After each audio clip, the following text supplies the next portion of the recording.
जिन्होंने इतना बड़ा न्याय महापंचायत एकत्रित करी और मुझे भी आपके बीच में सौभाग्य मुझे भी मिला। मैं गौरवान्वित हूँ और खुद को सम्मानित महसूस कर रहा हूँ कि आपके बीच में आया। साथ में मैं मेरी विधानसभा दरियावत के मेरे तमाम कार्यकर्ताओं का, वहां की जनता का धन्यवाद करता हूं जिनकी वजह से विधायक बना हूं और आपके बीच में आज इस न्याय महापंचायत में बोल रहा हूं। यहां बैठे तमाम नौजवान युवा साथी, इज्जतदार बुजुर्ग, माता बहनें, आप सबको मेरी ओर से जय जोहार, जय भीम, जय भीम। साथ में इस मंच पर जो हमारे महापुरुषों की तस्वीरें लगी हुई है उनको भी मैं नमन करता हूं। मैं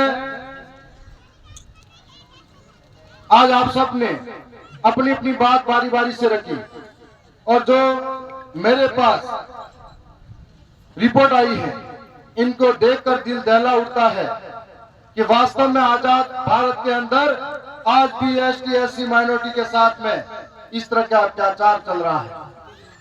ऐसा लगता है कि एक तरीके से जो आजादी हमको मिली थी वो गोरे अंग्रेजों से मिली थी, लेकिन काले अंग्रेज आज भी हमारे बीच जिंदा है। और आज मैं आपके बीच में बताना चाहूंगा, इस भीलवाड़ा की धरती पर पूर्व में भी राणा पुंजा आसिंद के अंदर जो मूर्ति ना कार्यक्रम था, वहां पर एक बार मैं दर्शन करके गया था। यहाँ प्रदेश के अंदर लगभग 7% गुर्जर समाज के लोग रहते हैं, 5% मेघवाल समाज के लोग भी रहते हैं और लगभग पूरे प्रदेश के अंदर 8% भील समाज के लोग रहते हैं। और पूरे प्रदेश के अंदर माने तो 20% ये समूह जातियां रहती है। और अगर जिले की बात करें तो भीलवाड़ा के अंदर लगभग 35% गुर्जर समाज के लोग रहते हैं, लगभग 30% भील समाज के लोग रहते हैं और लगभग 20% मेघवाल समाज के लोग रहते हैं, एससी समाज के लोग रहते हैं। और यदि यहाँ की विधानसभाओं की बात करें तो पूरे भीलवाड़ा में 5 विधानसभा एक सांसद है और हर विधानसभा के अंदर इन 3 समूह जातियां एसटी एससी माइनॉरिटी और ओबीसी मिलाकर लगभग 85% आबादी रहती है। फिर भी हम 85% लोगों के साथ अत्याचार होते हैं। हमको हमारे पुराने इतिहास की ओर जाना पड़ेगा, क्योंकि हम लोग जितने कटे हैं, जितने बटे हैं, उतने कट रहे हैं। हमारे पुराने इतिहास की ओर जाना पड़ेगा। जब सामंतवादी जमींदारी और ब्राह्मणवादी सोच के साथ में हमारे लोगों के साथ अत्याचार होता था तो भगवान देव नारायण जी के द्वारा एक बहुत बड़ा आंदोलन चलाया जा रहा था और उस आंदोलन के अंदर हम भीलों ने सबसे बड़ा सहयोग दिया था। तो भगवान देव नारायण जी जो इन भीलों को मामा मानते थे और मामा मानते थे तो उनके इकलौते पुत्र और पुत्री का नाम भीला और भीली रखा गया था। तब हमको समझना पड़ेगा कि हमारा और उनका कितना आपसी जुड़ाव है, गुर्जर और भीलों का। और आज हम लोग इतनी संख्या में होने के बाद में हम आज बटे बटे से फिर रहे हैं, इसलिए हमारे साथ रोज अत्याचार हो रहा है। ये भीलवाड़ा की धरती, इसका इतिहास हमको जानना पड़ेगा। इसका पग पग का इतिहास संघर्ष भरा है। हम लोग दिल्ली के किसान आंदोलन की बात कर रहे थे, लेकिन इस भीलवाड़ा के अंदर 1897 के अंदर जो 85% किसानों को ऊपर टैक्स लगाया जा रहा था, उस 85% टैक्स से हमारे किसान बुरी तरह से परेशान थे।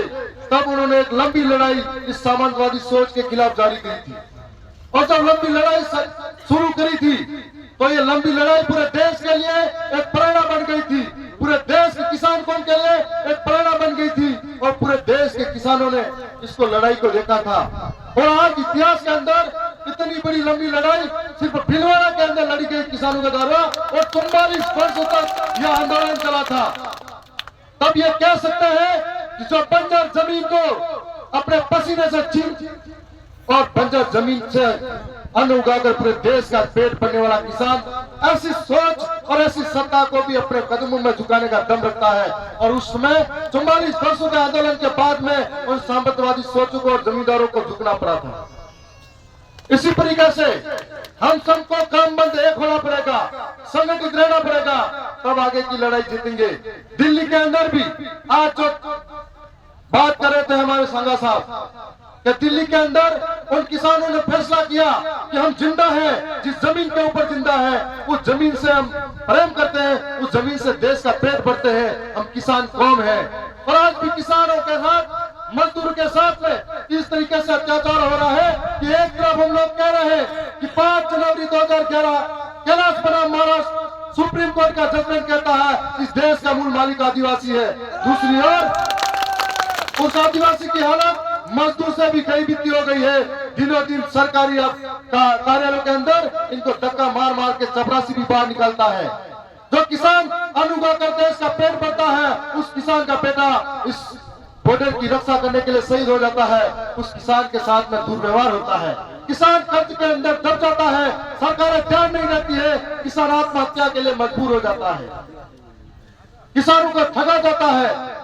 तब ऐसे दिल्ली के अंदर किसान इकट्ठा होते हैं, तानाशाही, अंधी और बैरी गूंगी सरकारों के कान के पर्दे खोलने के लिए दिल्ली की सार्वत्रिक की सीमाओं के ऊपर जम जाते हैं।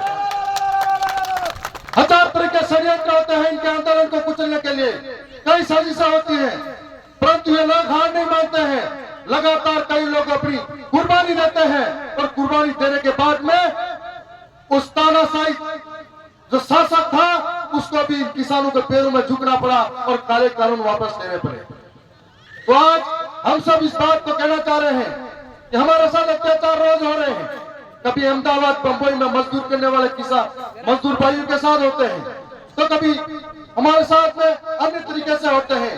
सरकारें भी हमारे साथ भेदभाव करती हैं। आप सबने देखा होगा कि किस तरीके से हम सबकी जमीनें लूटी जा रही है, जंगल को छीना जा रहा है सरकारों द्वारा, कभी विकास के नाम पर, कभी डैम बनाने के नाम पर, कभी खनन के नाम पर सिर्फ और सिर्फ आदिवासियों की जमीनें जा रही है। और इस तरीके से यदि हम सब संगठित होकर नहीं लड़े, आपस में बढ़ते गए, तो 25% 15% लोग फायदा उठाएंगे। आज ऐसे समाज के साथ में रोज अत्याचार होता है, लेकिन जो अत्याचार करने वाले लोग हैं उसको मजबूत करने वाले लोग भी एससी समाज के लोग, ओबीसी समाज के साथ रोज अत्याचार होता है। इस बात को समझना पड़ेगा कि कोई मूर्छा रखता है तब भी वो मारा जाता है, किसी की आंखों में खटकता है, कोई मटका से पानी छूता है तब भी मारा जाता है। तो किसी के साथ में किसी गांव के अंदर यदि उसका अकेले का घर है तो अछूत समझकर मारा जाता है। यह इस तरह के अत्याचार आखिर कब तक झेलते रहेंगे? और ये तानाशाही सरकारें हमारे साथ अन्याय करती है, हमारे वोटों से जीत कर जाने वाला नुमाइंदा कभी हमारी बात नहीं करता है।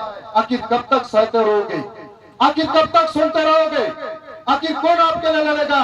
जब भीलवाड़ा का भट्टिकांड हुआ तब हमारे लिए हमारे वोटों से जीतने वाला नहीं बोला।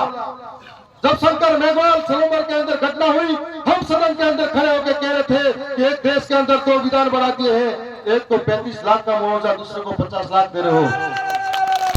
तब यहाँ के लगभग 34 ऐसी समाज के जो नेता जीत के गए थे, उसमें से डिप्टी सीएम भी बनाए गए हैं, लेकिन कठपुतली की तरह है, उनके जबान से एक शब्द ऐसी समाज के लिए नहीं निकला था।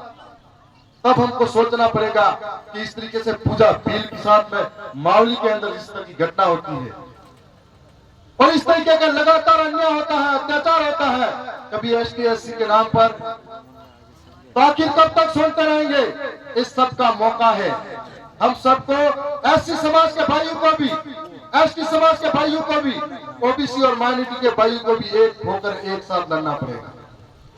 यदि एक होकर एक साथ नहीं लड़े तो कल हमारी एक पुरानी आदत है कि एससी समाज के साथ में होता है अत्याचार या भील के साथ में अत्याचार होता है, तो एससी समाज वाले सोचते हैं कि हमारे क्या लेना देना भीलों के साथ हो रहा है। अगर एससी वालों के साथ होता है तो भील और गुज्जर सोचते हैं कि हमारा क्या लेना देना, ये तो एससी समाज के साथ हुआ है।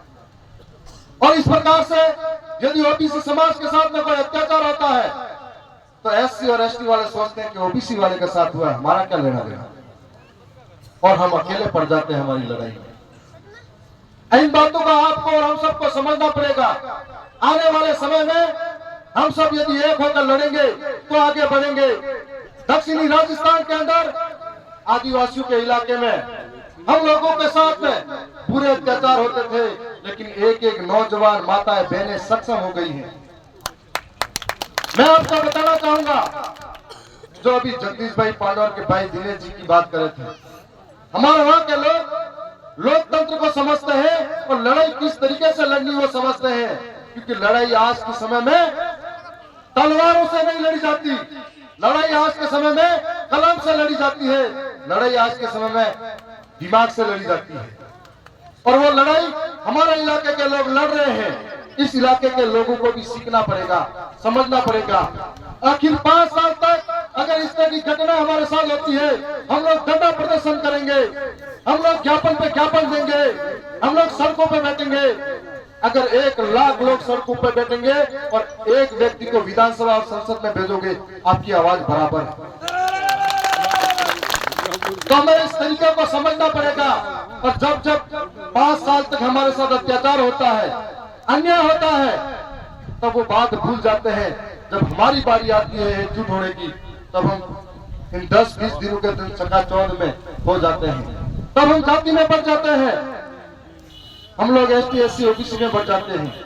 और जिस समाज में जितनी जातियां हैं, जिस समाज में जितने ज्यादा बंटवारे हैं, उतना ज्यादा दुखी और पीड़ित है, उतना ही ज्यादा शोषित। ऐसी समाज एक क्यों नहीं हो रहा है? वो इसलिए नहीं हो रहा है, मेघवाल समाज समझती है हम ऊपर, ऐसी समाज सालवी समाज समझती है हम ऊपर, खटिक समाज समझता है हम उनसे भी ऊपर है। हर व्यक्ति अपने एक दूसरे को ऊपर समझ रहा है और अत्याचार झेलते हैं। तो मेघवाल समाज के साथ होता है, खटिक समाज अलग जाता है, सालवी समाज अलग जाता है, दूसरा समाज। ये इस तरीके से हमारे बंटवारे का फायदा हो। और आज आप और हम सब मिलकर संकल्प ले ये तमाम बातों का कि यहाँ से जो बातें हुई हैं, इनको सीखे समझे और आगे लेके जाए। मैं एक साधारण परिवार का हूँ, मेरे पिताजी खेती बाड़ी करते हैं और आज भी करते हैं। कोई सोच भी नहीं सकता था कि मैं विधायक बन जाऊंगा, लेकिन मेरी विधानसभा की जनता ने न रुपया लिया वोट के लिए, न दारू लिया वोट के लिए, न मीट और मांस खाया, न बड़ी बड़ी रैली का आयोजन करने दिया। उन्होंने पहली बार अपने ईमानदारी से वोट दिया, तब जाकर मैं विधानसभा में उनके लिए लड़ पाता हूँ। ये भावना आपके अंदर भी होनी चाहिए। जो व्यक्ति ऐसा हो जो आपके बीच में बैठे आपकी बात करे, आपके लिए लड़े। हालांकि कि मुझे मौका मिला है और यहाँ पर हमारे वरिष्ठ कांति भाई दादा ने भी कहा था, चाहे वो भीलवाड़ा का मामला हो, चाहे राजस्थान के किसी कोने का हो, चाहे वो मणिपुर के आदिवासियों का मामला हो, चाहे झारखंड का हो, छत्तीसगढ़ का हो, चाहे मध्य प्रदेश और महाराष्ट्र का मामला हो, जब जब किसी के साथ अन्याय होगा, अत्याचार होगा, मैं छाती ठोक कर तानाशाही सरकारों के सामने लड़ूंगा। यह आपको बताना चाह रहा हूं। मैंने हमेशा हर मौके पर अपनी लड़ाई को, संघर्ष को जारी रखा है, क्योंकि मैं आपके बीच में से आया हूं, मुझे दर्द और दुख मालूम है। और इस तरीके से भीलवाड़ा की बात भी आएगी। ये जो आप तमाम ज्ञापन दे रहे हो, मैं इनको छोड़ूंगा नहीं, विधानसभा तक इनको घसीट के लेके जाऊंगा, ये आपको बताना चाहूंगा। और जब जब जरूरत पड़ेगी, जब जब जरूरत हमारी पड़ेगी, हम हमेशा तैयार मिलेंगे। यहाँ पर मूर्ति नहीं लगवाने दिया जा रहा है, यहाँ पर अपनी जमीन से खुद को बेदखल किया जा रहा है और हमारे लोग इस लड़ाई में शामिल हैं। मैंने एक बात और सुनी थी कि वो लोग खुद लड़ाई नहीं लड़ेंगे, वो लोग हमारे समाज के लोगों को आगे करते हैं, वो लोग हमारे समाज के अंदर अन्य तरह के संगठन बनवाते हैं, वो लोग हमारे संगठनों के द्वारा हमारे लोगों को कुटवाते हैं, पिटवाते हैं। ऐसा मैंने आसीन के अंदर भी सुना था, जब राणा पुंजा की मूर्ति लगी थी। ऐसा हर जगह होता है। लेकिन आपको बताना चाहूंगा कि बिरसा मुंडा का नाम सुना होगा, टंट्या मामा का नाम सुना होगा। ऐसे महान क्रांतिवीर थे जो समाज को जगाने में एक करे थे। उस वक्त भी उनकी हत्या करवाने वाले, उनको जेलों में बंद करवाने वाले कोई और नहीं थे, वो अपने ही समाज के लोग थे। तो ये चलता रहेगा। मजबूती आपको दिखानी पड़ेगी, समझना पड़ेगा। वक्त के साथ में हमको एकजुट होकर एक साथ बैठना पड़ेगा। यदि यहाँ पर एसटी एससी ओबीसी और माइनॉरिटी के लोग एक हो गए, तो ये यहाँ पर जो भीलवाड़ा की 5 विधानसभा सीटें हैं, 5 पर आपका कब्जा होगा। एक सांसद भी यहाँ से जीत कर जाएगा, उसका फायदा यह होगा कि इस तरह की घटना यदि होगी तो आपके बीच में जाजन पर आकर बैठेगा, आपके साथ में कोई घटना होगी, आपकी बात सदन में ले जाकर करेगा, सरकारों के सामने आकर करेगा। इस तरीके से वर्दी के भेष में छिपे भेड़ियों को बारे में बात करेगा। और समय की जरूरत है, अपने आप को पहचानने की जरूरत है। हम लोगों के ऊपर बहुत सारी आशाएं टिकी हुई है, लेकिन हम लोग कोशिश करते हैं सब कुछ हासिल करने की, परंतु आपके विश्वास की ताकत की वजह से हम लड़ते हैं। मैं इतना ही कहूंगा कि इस तमाम बातों को समझना पड़ेगा। भीलवाड़ा के साथी जब जब मुझे कहेंगे कि यहाँ पर इस तरह की घटना हुई है, मदद करनी पड़ेगी, हम लोग उस वक्त भी आपके लिए तैयार मिलेंगे। मैं आज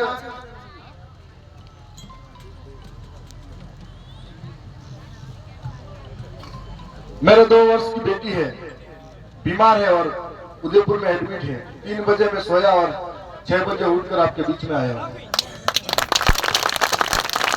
मैं बहुत कुछ कहना चाहूंगा और कहना चाह रहा था, लेकिन मैं उम्मीद करता हूं कि आप सब सीखोगे, बात समझोगे, तो आपके आसपास के गांव के लोगों को बताओगे। जब शुरुआत करी है आपने सच बोलने की, तो आपके ऊपर बहुत तरीके के कटाक्ष आएंगे, बहुत सारी चीजें आएगी, तोड़ने की साजिशें होगी, उनको दबाने की साजिशें होगी, मारपीट होगी, जबरदस्ती मुकदमे कराए जाएंगे, लेकिन आपको पीछे नहीं हटना है, क्योंकि ये सारे काम हमारे साथ हो चुके। हम मजबूती से लड़े और आज इस जगह पर है। हमारा एक एक उस ट्राइबल बेल्ट का एक एक नौजवान आज इनके खिलाफ बोलने में सक्षम है। हर एक को जवाब देता है, तो आपको भी जवाब देना पड़ेगा। मैं साथ में ये भी कहना चाहूंगा कि यहाँ का एजुकेशन स्तर बहुत कमजोर है। मैं भील भाई बहनों से भी ये कहना चाहूंगा कि यदि एक रोटी कम खाओ, एक कपड़ा अगर कम पड़ जाए, अगर मकान के ऊपर छत नहीं हो, लेकिन अपने बच्चे को पढ़ाने में जिंदगी कुर्बान कर देना। पढ़ेगा, लिखेगा, मजबूत बनेगा, तो समझदार बनकर आगे आपके लिए लड़ेगा। और जितने भी लोग हैं, आज मैं माधुरी भाई का भी धन्यवाद करूंगा कि जिन्होंने कहा था कि हम आप सबसे मिलवाने लेके आएंगे। तो तमाम जो यहाँ साथी आए हैं उनका भी धन्यवाद करूंगा। मैं ज्यादा कुछ कह के इतना ही कहूंगा कि आवाज अपनी दूर तलक छोड़ जाऊंगा, खामोशी की बेमौत गवारा नहीं मुझे, शीशा हूं मैं, टूट भी गया तो अपनी खनक छोड़ जाऊंगा। बहुत बहुत धन्यवाद आप सबका। जय जोहार, जय आदिवासी, जय भील प्रदेश।